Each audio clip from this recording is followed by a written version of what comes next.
রেখেছেন প্রবাসীদেরকেও সম্পৃক্ত করতে হবে।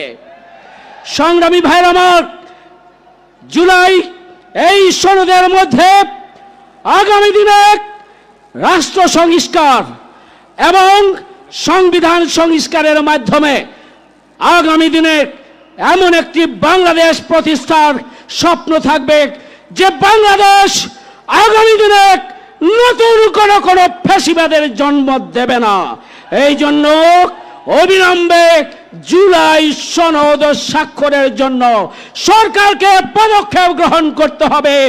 এক দুইটি দলের কথাই জুলাই সনদ থেমে থাকবে না। এটি 18 কোটি মানুষের দাবি। সেই দাবি পূরণের জন্য আমি আহ্বান জানিয়ে আগামী দিনের আন্দোলনকে আরো বেগবান করার আহ্বান জানিয়ে আমার কথা এখানে শেষ করছি। সংগ্রামী ভাই বন্ধুগণ, আজকের এই সমাবেশ বাংলাদেশের ইতিহাসে একটি নতুন সোনালী অধ্যায় রচনা করেছে।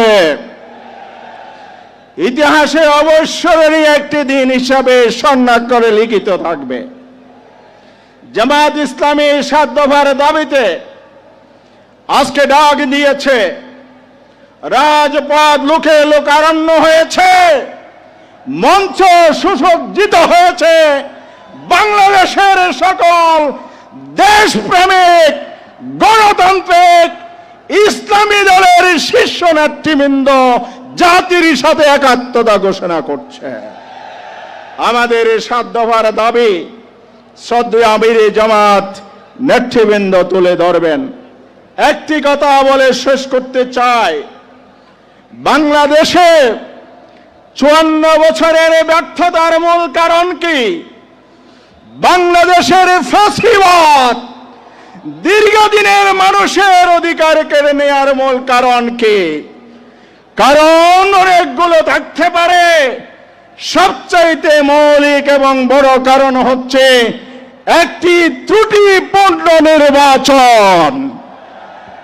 বাংলাদেশের মতো 55টি দেশ আজও ব্রিটিশ প্রবর্তিত পিটিটিপি পদ্ধতি, আসন ভিত্তিক প্রার্থী ভিত্তিক নির্বাচন চালু রয়েছে ব্রিটিশের প্রতি আনুগত্য প্রদর্শন স্বরূপ।